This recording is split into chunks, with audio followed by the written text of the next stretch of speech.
یہ کیا طہارت ہے؟ سوچنے کے لیے یہی کافی ہے مسلمان، کاش یہی سوچ لیتا کہ کون حسین جس کی طہارت کی گواہی قرآن دے رہا۔ اے کاش ہمیں زندگی کی اور اس دنیا کی پلیدگی کا علم ہوتا، پھر پتہ چلتا حسین کتنا پاک ہے، کتنا پاک اور کتنی پاک و پاکیزہ ہستی کا نام ہے حسین۔ صبح سے لے کے شام تک، کیونکہ ہمیں لامحالہ ایک فضا بنا دی گئی ہے، دجال ہمارے سروں کے اوپر حکومتیں کر رہے ہیں، فضا بنا دی گئی، ہمیں پتہ ہی نہیں نجاست کیا ہے، طہارت ہے کیا، پتہ ہی نہیں۔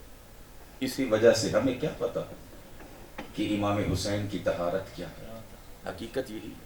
اور کئی مرتبہ شاید آپ کے سامنے یا کسی اور جگہ پہ درس کیا کہ لفظ فضیلت کو سمجھے ہی نہیں ہے کہ فضیلت کہتے کسے ہیں؟ وہ عظیم خصلتیں جس کے ساتھ انسان کی انسانیت باقی رہ جائے اس کو فضیلت کہا جاتا ہے۔ انسان کی انسانیت اور بندوں کی بندگی، توجہ چاہتا ہوں، بندوں کی ناراض تو نہیں ہوئے بیٹھے؟ صلوات پڑھیے گا محمد و آل محمد کی ذات پر۔ اللہم صلی علی محمد آلی۔ تھوڑا سا سخت جملہ ہے یہ، بندوں کی بندگی قائم رہے، انسانوں کی انسانیت قائم رہے، اور اگر اس سے بڑھ کر ہیں صاحبان ایمان کا ایمان قائم رہے، صاحبان ایمان کی ایمان سلامت رہے، تو یہ ہے فضیلت۔ ہمیں پتہ ہی نہیں فضیلت ہے کیا، اور یہی وجہ ہے کہ کہاں ہم سمجھ سکتے ہیں حسین مظلوم کی فضیلت کو کہ اللہ نے ان کی طہارت کی گواہی دی، جن کا کردار پاک، جن کی فکر پاک، جن کا ہر کام پاک، جن کا کیا کہتے ہیں زندگی کا ہر سانس پاکیزگی پر مشتمل ہو، اسے حسین علیہ السلام کہتے ہیں۔ سبحان اللہ، آواز بلند صلوات، زندگی کا ہر لمحہ پاکیزگی پر مشتمل ہے، جس میں ذرہ بھی رجس نہیں ہے۔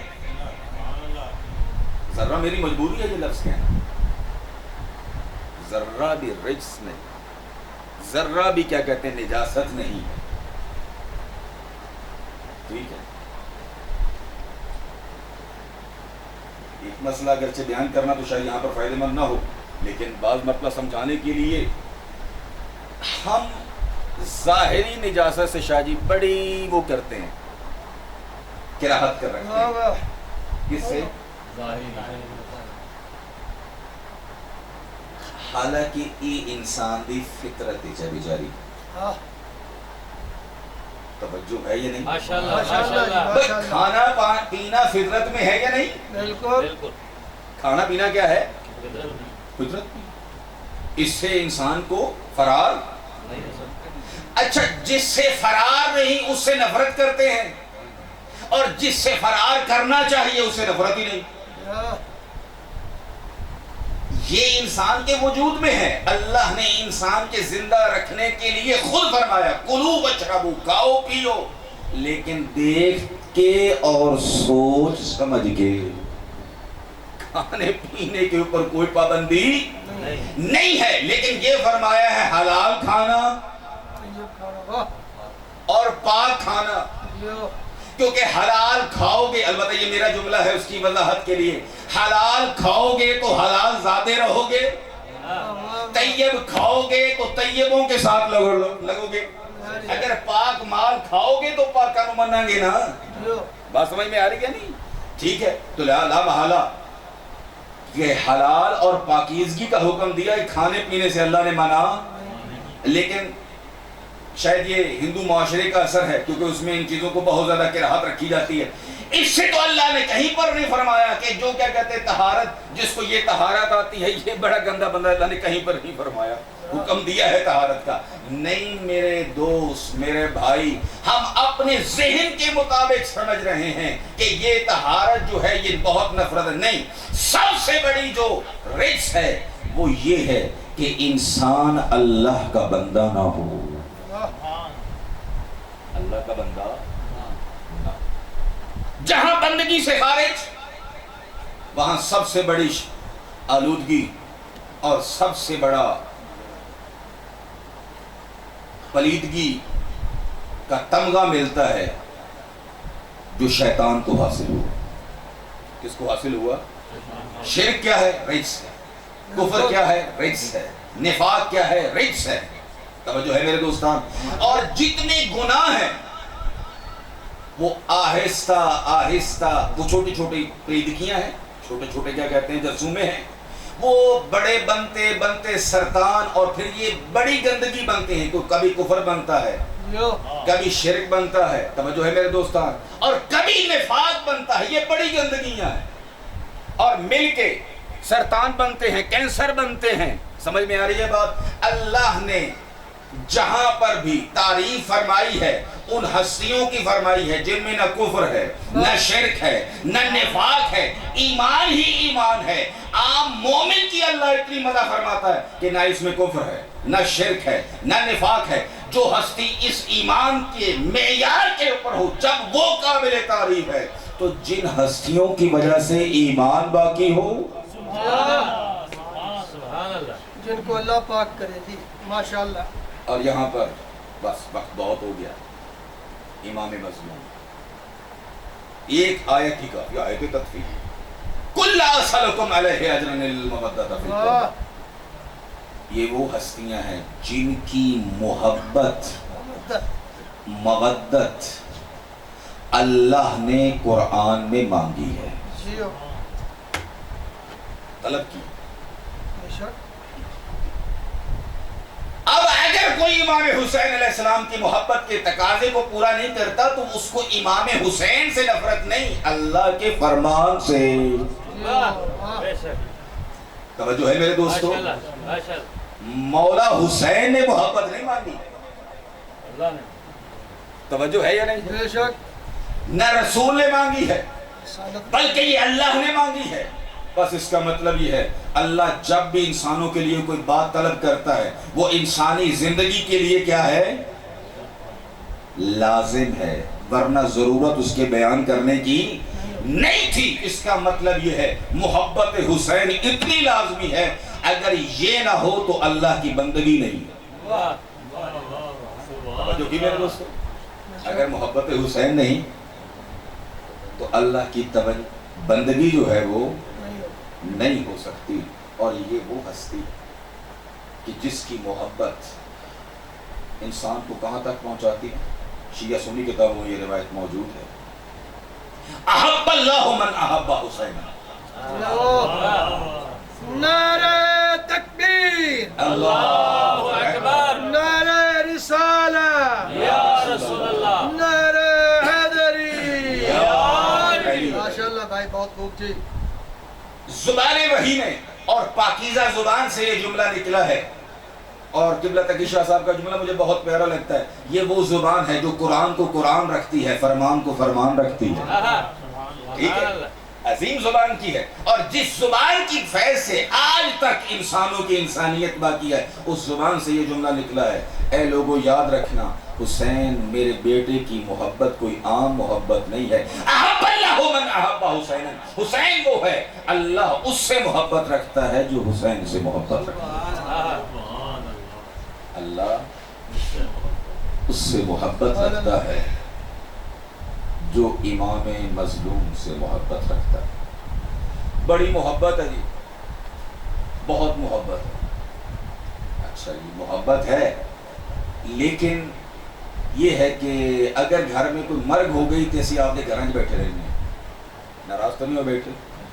محبت بڑی ہے، لیکن گھر میں غم ہو تو ہمیں پریشانی۔ یار اللہ نے غم کا ذکر نہیں فرمایا، اور بابا جب محبت کا فرماتا پیچھے گل کیڑی رہ گئی؟ توجہ ہے میرے بزرگان؟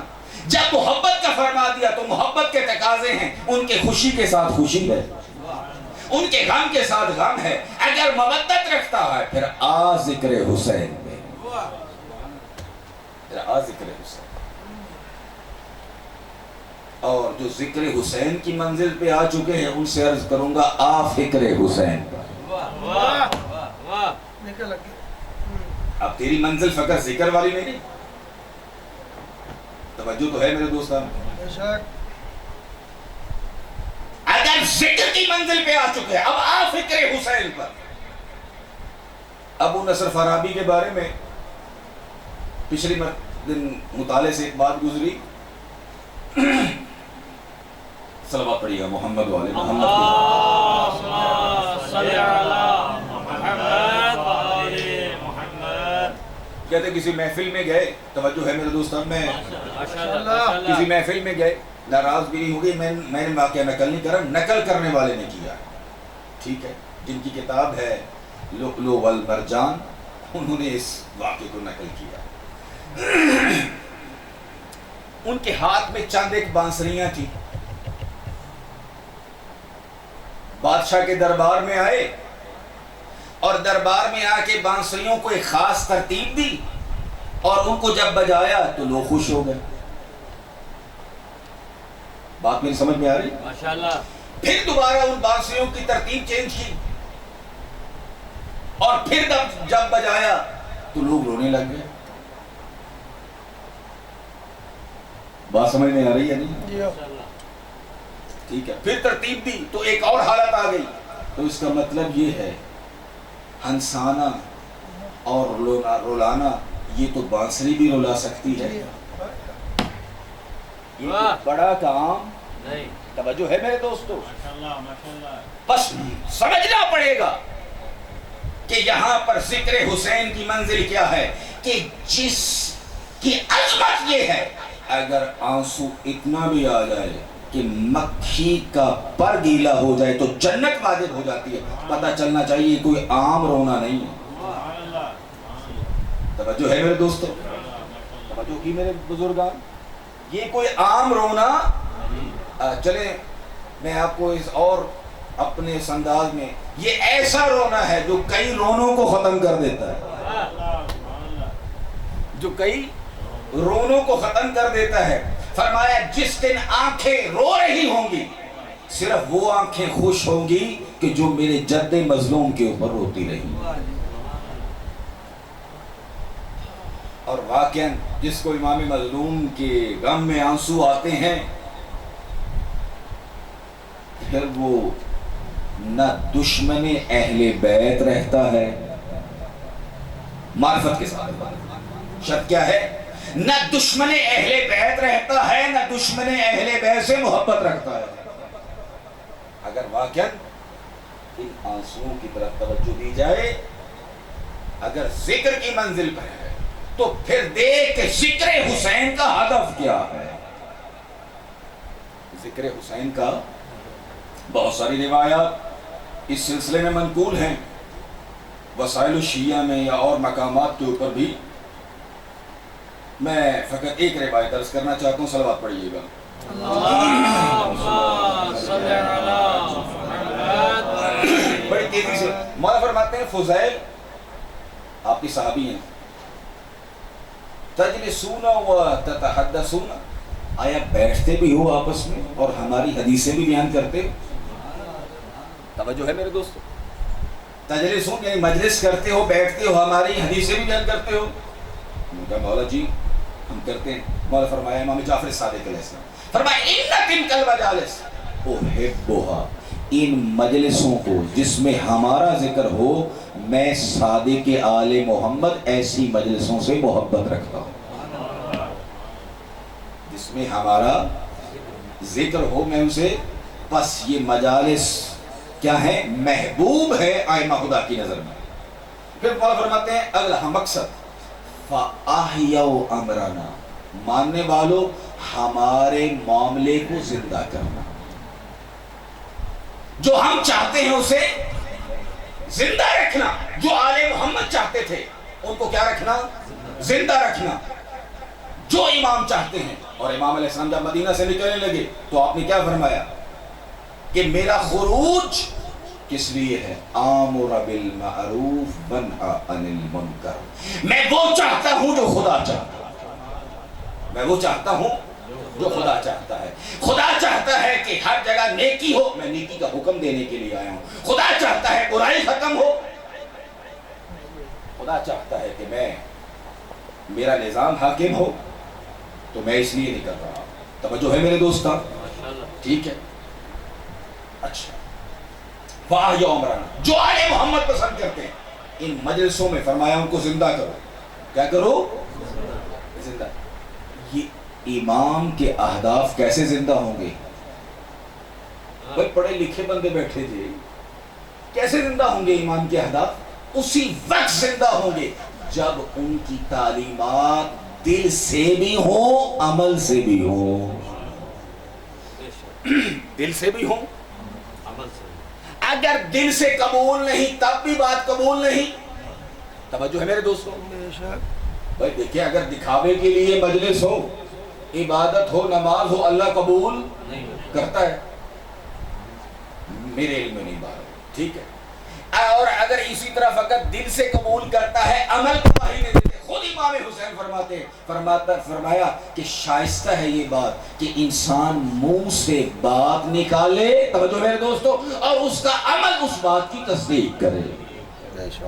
اس کا عمل کیا کرے, اس کی بات کی کیا کرے, تصدیق کرے. بس دونوں باتیں لازم ہیں, عمل بھی اور دل کا ایمان بھی. اچھا پھر مولا فرماتے ہیں